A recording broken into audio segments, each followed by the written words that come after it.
Hey guys, welcome to Marcy Barker Fitness. I have a good video today. This comes from one of my clients in my private group. She is currently in one of my challenges, and we're moving into talking about fat consumption, and we're going to move into macronutrient ranges soon. So this person had this question of, can you please make a video about portions and serving size? Why are they there? Some are so small while others are huge. Is it bad to have 2 or 3 servings of something if you still feel hungry enough to have more if it's a healthier food item? Okay, so this is a great topic because I, in my challenges, help people learn how to read food labels. And I'm not an expert, I'm not a nutritionist, I'm not a dietitian. However, I'm a personal trainer, so I know how to manipulate macronutrients to help you reach your goals. And part of that is learning about the food that you're eating. A lot of people just don't know how to read food labels and not really sure why an item is good for you or why it's bad for you.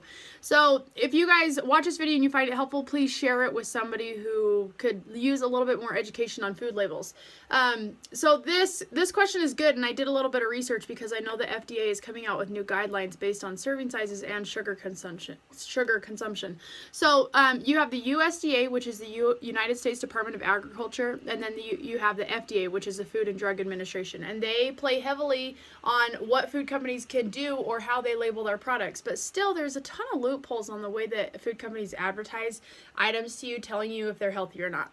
So the very first thing I learned that I didn't know before was that the USDA had based their serving sizes based on a survey, and this came from, they used the Nationwide Health and Nutrition Examination Survey, and I have on my notes in front of me so I don't forget to say anything, but that survey went around and they asked people how much they normally consume of these items, and then they based the serving size based on what people responded, like how many chips do you normally eat, how many pieces of bread do you eat, how many cookies do you eat, all that different stuff. So the crazy thing about this is the last time that survey went around was 1988. That was before I was born. So the serving sizes of things that I'm eating are based on food trends of over 30 years ago. So it really doesn't make sense, because if you look at the trends and how people are becoming overweight, how food is becoming more available, how much crap they put in food, like these serving sizes just aren't accurate. So number one, that can be something to keep in mind. When you look at a serving size, you can say, okay, this probably is based on the trends of a long time ago, but you can always decide how much you eat. You can stick to a serving, and you can have more if you want to. So part of this question was, is it okay if you still feel hungry? Like, yeah, eat if you're hungry. Let's just be aware of what we're eating. So the regulations on the FDA or by the FDA are kind of across the table. There are some items that are heavily regulated, like meat, eggs, milk, bread, like the most common staples in the American food or in the American home. So a lot of people typically will count milk, bread, eggs as a staple. So the FDA has put a very specific serving size on those items. But there are other things that are different, like cookies, ice cream cones, chips, Pam, which I brought some of this down for you, okay? So one of these things that's crazy is that the serving sizes are ridiculous. And so sometimes food companies will put the labels, they want to be able to make this serving really small so they can say no fat, no carbs, no protein, nothing. But you look at the serving size, 1/4 of a second of a spray. How are you supposed to measure that? And number two, how are you going to spray this for 1/4 of a second?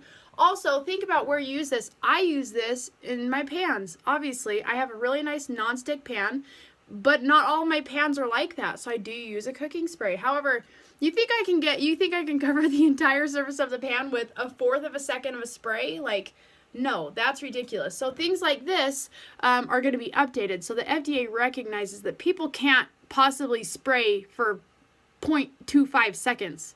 Like, it just doesn't make sense. But if somebody was if the serving size on here was like 5-second spray, like a legitimate amount of what people use, it's probably going to have more ingredients on this nutrition facts. And this is crazy. Like, I use this and I'm used to using this, but now that I'm making this video, I'm like, oh, I should probably reconsider this, because first thing is canola oil. So that's a polyunsaturated fat. So it's not horrible for you, but this is obviously not a whole food item, okay?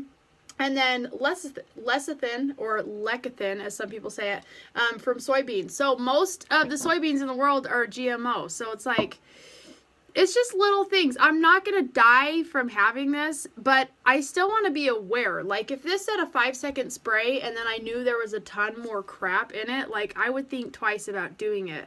But sometimes you think, okay, 0 fat, 0 carbs, 0 protein, like, I can use this as much as I want.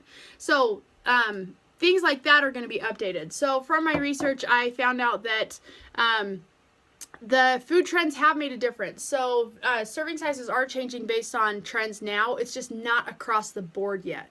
So yogurt is one of those things that was across the board, had regulations on because it's a staple. A lot of people consider dairy items a staple in their home. So yogurt used to come in 8-ounce servings, but now it comes in 6-ounce servings. And so it just helps people be more aware. But if you guys are my healthy eating challenge, you know that yogurt is like one of the worst places for hidden sugar, because you see yogurt and you think, okay, that's healthy. And then you think, oh, fruit, that's healthy, but it's not. It's like so much crap is in that yogurt. And, so that's a good thing that the food companies or the FDA has said, you know what, we need to have a smaller serving size because, we need to help people be more aware.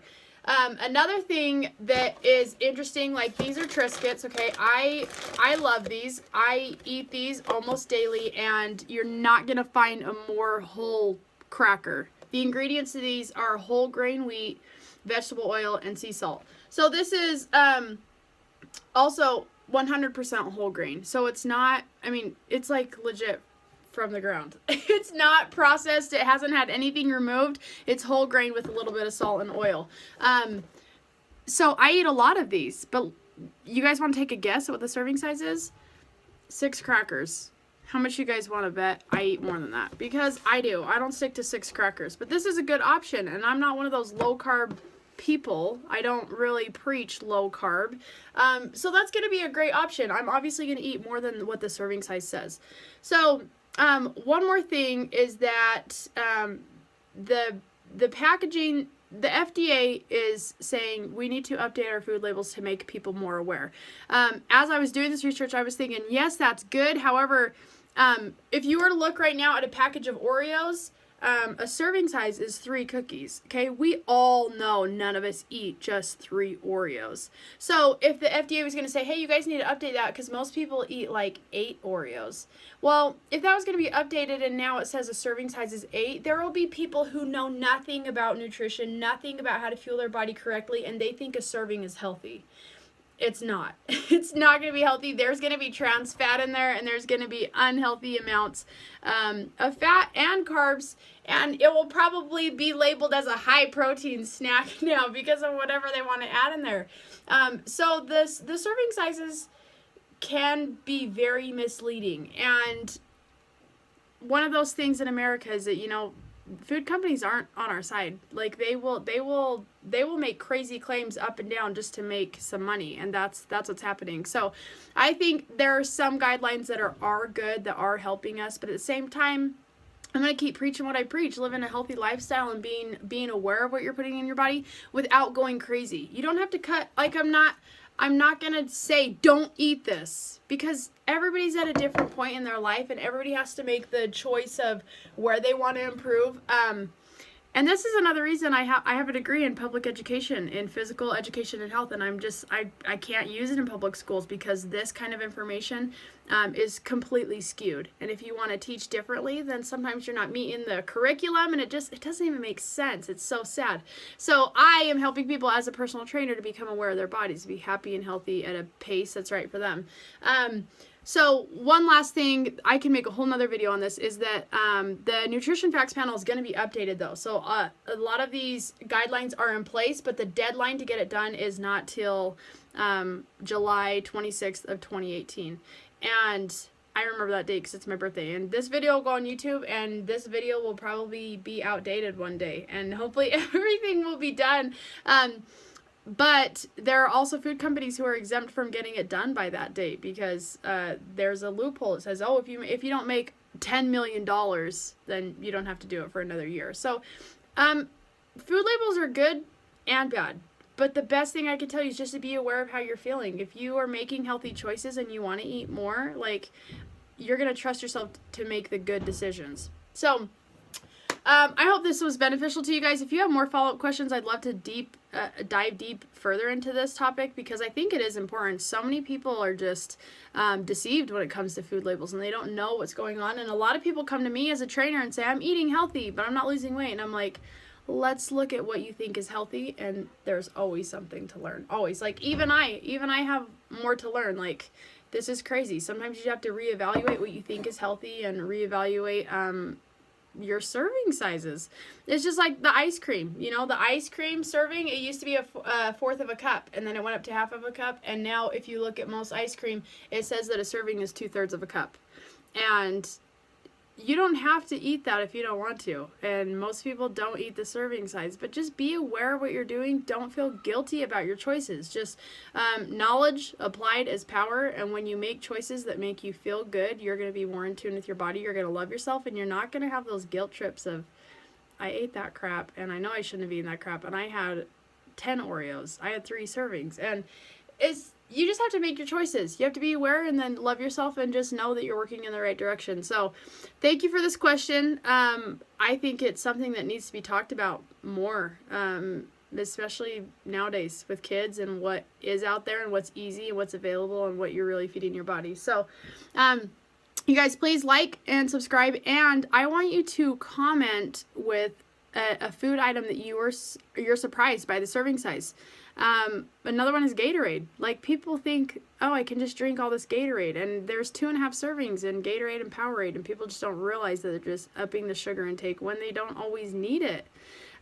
So comment with a food item that you are surprised by the serving size, or you want to know more about, or anything. But you guys, I post videos here Monday through Friday, and a lot of the content ideas come from people asking me questions. So if you guys have questions, you can ask them too. You can join my public Facebook group. It is called Fun and Sustainable Fitness by Marcy Barker. So you guys have an awesome day, and I will see you all later. Bye.